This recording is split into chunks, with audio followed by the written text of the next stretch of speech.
sur Gabon 24 avec notre invité Rodrigue Abourou. Il est conseiller chef de département eau, forêt et environnement et tourisme à la primature. Madame, monsieur, bienvenue sur Gabon 24. Monsieur Abourou, merci de nous honorer de votre présence sur ce plateau. C'est moi qui vous remercie pour l'invitation, madame. Alors, d'entrée de jeu, comment se porte le secteur environnement au Gabon devant les défis climatiques actuels? Il y a beaucoup à faire. Beaucoup a été fait. Il y a encore beaucoup à faire parce que c'est un secteur dynamique. Il faut dire qu'il y a plusieurs années en arrière, ce n'était pas une question qui était considérée comme une priorité aussi bien à l'échelle internationale malgré les différentes rencontres. Et par la suite, il fallait que chaque pays s'organise à son niveau. Le Gabon a pris les taureaux par les cordes à partir d'un certain nombre de planifications à l'époque. Le plan, le programme forêt-environnement PFE, le programme sectoriel forêt-pêche-environnement, le plan national d'action environnementale. Et toutes ces grandes planifications ont permis d'asseoir un système législatif qui permettrait ou qui permette aujourd'hui de connaître l'évolution de ces secteurs. Mais comme je disais, c'est un secteur dynamique qui a besoin de ressources, à savoir des ressources humaines, de ressources financières. Et il n'y a pas très longtemps que la plupart des universités gabonaises s'y sont mises pour former la jeune génération sur les questions. Et désormais, les questions climatiques sont à la page. Donc, il faut dire qu'il y a encore beaucoup de travail à faire. On arrive d'un temps zéro, il y a 0 plus 1, et puis il faut qu'on planifie le temps 0 plus X. Alors, dans quelques jours, on va dire dans moins d'une semaine, la communauté internationale sera réunie du côté de Dubaï au sujet de la COP28, la conférence des parties sur le climat. Selon vous, quelles seront les questions qui devraient être sur la table des négociations lors de cette grande messe? Bon, d'abord, ce qu'il faut dire et retenir, c'est que là, on parle de COP28. Pour parler terre à terre, c'est une grande assemblée générale où tous les pays, qu'on appelle les parties, signataires à la Convention cadre des Nations Unies, se réunissent. 28, ça veut dire que c'est la 28e année qu'ils se retrouvent. Effectivement. C'est comme vous avez une association, une assemblée générale, vous faites d'abord le point, les procès-verbaux des événements passés, qu'est-ce qui a marché, qu'est-ce qui n'a pas marché, qu'est-ce qui a été retenu, qu'est-ce qui a été exécuté, les engagements qui ont été pris par le pays, par les différents pays, pour arriver à l'objectif, à l'échelle 2030, de baisser les émissions de 43% et pourquoi pas atteindre la neutralité carbone à l'échelle 2050. Donc, la 28e rencontre, je dis bien la 28e rencontre, va reprendre toutes les rencontres précédentes, notamment depuis l'accord de Paris, à la COP 21, donc à la COP 15, là nous sommes à la 28e, où un certain nombre de choses, de décisions ont été prises et où les pays ont pris par devers eux un certain nombre d'engagements qu'ils s'étaient eux-mêmes, je dis bien eux-mêmes, n'ont pas d'engagement, s'étaient engagés à accomplir. Donc il y aura un bilan, ce qu'on appelle un bilan global de tout ce qui les pays ont pu mettre sur la table en termes de communication, en termes d'efforts faits. Et ça permettra de voir est-ce que sur ce bilan, il est possible d'atteindre les objectifs que la conférence, ou du moins le secrétaire des Nations Unies, se sont assignés à l'échelle 2030. Si la réponse est négative, c'est quoi les réajustements possibles? Et surtout, sur quel domaine? Est-ce un problème au niveau de l'atténuation? Ça veut dire que les pays n'arrivent pas à mettre les moyens qu'il faut pour diminuer les émissions. Est-ce un problème d'adaptation? C'est-à-dire que les pays n'arrivent pas à créer des conditions de résilience au changement climatique. Est-ce un problème de financement? Ça veut dire que les pays, il y a des priorités de développement, d'accord. Est-ce qu'ils reçoivent des financements qui leur ont été promis? Si c'est un problème technologique, donc il y a beaucoup de composantes, en fait, réunies qui doivent normalement permettre aux pays de respecter leurs engagements. Donc c'est tout ça qui va être revu, point par point, à travers cet inventaire global et que chaque pays se prononce sur l'avenir, puisque c'est toujours l'avenir, l'avenir, l'avenir. Justement, on va revenir sur la COP de Paris, qui était l'une des grandes rencontres, sur le plan international où des grandes décisions avaient été prises.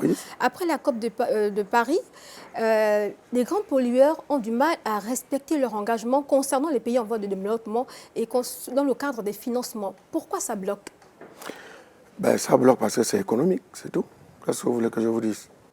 Ça bloque parce que le problème, si vous voulez, aujourd'hui, j'aimerais d'ailleurs apporter un correctif parce que j'ai cru parler de 2015. Non, je pense que c'était 2021. 2021, oui. Ah, ok. Alors, donc, je disais qu'aujourd'hui, c'est vrai que je suis sur ce plateau en tant peut-être que politique, mais je suis scientifique au départ. Et les scientifiques se sont résolus à dire que ce n'est plus notre COP, en fait. Enfin, ce qui se passe aujourd'hui. Ça devient des questions politiques, ça devient des questions économiques, ça devient des questions diplomatiques. Et qui dit question économique, dit question politique, dit question diplomatique, ça veut dire qu'il faut discuter, il faut discuter, il faut rediscuter. Mais la science, de son côté, a fait ce qu'il faut et le dernier rapport du GIEC a encore apporté des alertes sur la table. Le problème aujourd'hui, c'est que vous avez à l'échelle des grands groupes industriels, des pays qui sont pointés du doigt comme étant des grands pollueurs. Au sein de ces différents pays, ça va peut-être revenir là-dessus, il y a des conflits entre eux. Et comme on dit, quand des éléphants maigrissent, les gazelles meurent. Donc vous avez à l'échelle internationale où il est demandé à tous les pays, je dis bien à tous les pays, en fonction de leurs différentes capacités de faire des efforts. Et nous tombons d'accord, depuis Copenhague, ce n'est même pas Paris, sur le financement qui était à l'époque négocié à 100 milliards de dollars l'année, que tous les pays développés devaient mettre sur la table pour permettre à tous, y compris eux-mêmes, d'aller en avant. Alors, ce problème traîne parce que derrière ça, vous avez des grands lobbies, ça il faut dire les choses comme elles sont. Ensuite, vous avez des pays comme les grandes puissances comme les États-Unis où le président américain, malgré la bonne volonté qu'il peut développer, il faut que le Congrès décide. Donc chaque pays a ses réalités, surtout ces grands pays. Et ensuite, et ça il faut le dire, et ça c'est ce que nous les pays en développement nous disons, dans ce cas, laissez-nous dans notre priorité de développement. Vous avez une responsabilité, vous avez soutenu votre développement vers les années 1800 au détriment de la situation climatique qu'on constate aujourd'hui. Oui. Aujourd'hui, tout le monde doit faire les efforts, mais vous, vous freinez par rapport à ce qu'on vous demande. Et là, c'est ça, en fait, le grand débat au niveau des COP. Quand je vous disais, c'est de voir pourquoi est-ce que ça n'avance pas. Nous sommes à la 28, on va repartir à la 29, à la 30e, le même problème. Vous allez reposer la même question. Si ce sera toujours à moi, je vous dirai la même chose, que c'est des problèmes purement économiques, politiques, diplomatiques. Donc le débat s'est déplacé en fait. Le débat s'est déplacé depuis longtemps, ça il faut le dire. Le débat s'est déplacé depuis très longtemps. Certes, les scientifiques continuent, parce que le groupe intergouvernemental sur l'évolution du climat continue à faire son travail, continue à tirer la sonnette d'alarme. Les scientifiques des différents pays continuent à travailler. Vous avez suivi, je crois, hier, il y a un atelier scientifique qui a ouvert ses portes au ministère des Eaux et Forêts hier sur ces questions d'initiative climat au niveau du bassin du Congo en partenariat avec la France. Les scientifiques continuent à parler, mais ensuite, il reste aux politiques d'apporter des solutions. C'est ce qui se fait. Et c'est effectivement, comme vous dites, madame, à ce niveau où se trouve le débat aujourd'hui. Alors, on va revenir sur un aspect de votre intervention, c'est la question du développement et de la protection de l'environnement, surtout pour les pays en voie de développement qui veulent aussi avoir une émergence. Comment on va allier un développement lorsqu'on doit faire des restrictions au niveau de son environnement? Bon, déjà, il faut partir du principe que la notion du développement durable, quand ça a été imaginé à l'époque, ce qu'on enseigne aux enfants à l'école niveau 3e, c'est de dire qu'il n'est pas impossible d'asseoir son développement en préservant l'environnement. C'est un principe. Ensuite, on met les mécanismes qui accompagnent ça. Et lorsqu'il avait été discuté au niveau des Nations Unies, les objectifs du développement durable, dont les 17, il avait clairement été établi pour chaque objectif tous les mécanismes qui devraient être mis en place pour asseoir le développement durable d'un pays. En d'autres termes, on se développe, on accroît notre indice de développement, mais en même temps, notre empreinte carbone est maîtrisée.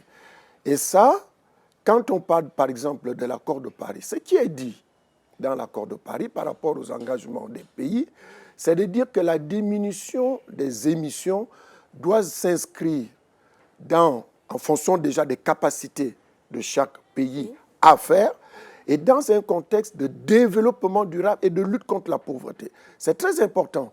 Ça veut dire que le Gabon ne va pas aujourd'hui dire le budget du pays 2024, je vais le consacrer uniquement au changement climatique. Ça voudrait dire quoi? Absolument rien du tout. C'est absolument rien du tout. Mais tout comme ça peut tout dire, OK, voilà un bien environnemental, prenons le climat comme un bien environnemental. OK, ça veut dire, essayons d'asseoir le niveau de gouvernance qui s'impose à cette nouvelle réalité au niveau national pour que cette situation climatique, nous la détournons en faisant une question de développement. Après, voilà, chacun apprécie et on met toute la mécanique qui s'impose pour que cela soit possible. Donc, il n'y a vraiment pas d'antinomie entre le développement et la préservation de l'environnement. La preuve est que aujourd'hui, ce que nous vivons, c'est parce que ceux qui ont voulu faire autrement, c'est ce qui nous rattrape aujourd'hui. Donc, on ne peut pas faire comme les autres ont fait, parce que sinon, les répercussions seront sur nous aussi. C'est sur tout le monde. En fait, c'est pour ça que la question, elle est globale. Parce que quand on parle des émissions, l'air, bon, OK, on fait comment? C'est quelle frontière que vous faites par rapport à l'air? Vous avez une frontière? Il n'y en a pas. Ça veut dire que les émissions d'ici, d'une industrie implantée au Gabon, a des répercussions en Guinée équatoriale, a des répercussions au Cameroun et vice-versa. Monsieur Abourou, peut-être pour conclure, si l'Afrique devrait aller à la COP avec un même message, ce serait lequel? C'est de dire que faisons ce que nous avons à faire. Faisons ce que nous avons à faire en tenant compte de nos priorités, d'accord, et en considérant la problématique actuelle comme une sorte d'opportunité qui devrait nous amener à revoir nos politiques. Nous sommes dans un cadre de restauration des institutions. Je crois que c'est le moment. Tout à l'heure, à l'entame de mon propos, je vous disais que lorsqu'on a commencé au Gabon à discuter véritablement des questions d'environnement, il y a eu un assainissement de la politique. Soyons dans cette même dynamique. Nous avons des institutions qui existent, le Conseil climat, ensuite tu as un ministère qui est chargé du climat, qui gère qui. Et ça, c'est des choses qu'il faut voir. Vous avez, là, j'ai vu, par exemple, là, je reviens au niveau national, hein, je vous ai parlé de l'Afrique, mais au niveau national, c'est ça ma priorité. C'est de dire, le président de la transition avait réuni, par exemple, c'est vraiment un exemple que je vous prends, l'ordre des architectes. Je vous prends un exemple simple. L'ordre des architectes pour réfléchir sur Libreville 2. L'ordre des architectes, aujourd'hui, par exemple, doit penser de dire Libreville 2, c'est une belle opportunité en matière architecturale pour créer un nouveau modèle de ville environnementale. Ça veut dire que tout ce qui concerne l'efficacité énergétique des bâtiments doit être pensé. Tout ce qui concerne le photovoltaïque doit être pensé. Tout ce qui concerne le verdissement de la zone doit être pensé. Genre la baie des Rois, mais en étendue. Donc là, nous avons l'environnement intégré dans une ville modèle. Et pourquoi? Parce qu'on a un problème environnemental climatique qui nous pousse à réfléchir autrement et à proposer autre chose. C'est ça, en fait, saisir de l'opportunité. Ne pas seulement voir ça comme... Merci. Nous sommes arrivés au terme de cette émission. Donc, mesdames et messieurs, merci de nous avoir regardés. Restez à la suite des programmes de Gabon 24. L'actualité est en continu.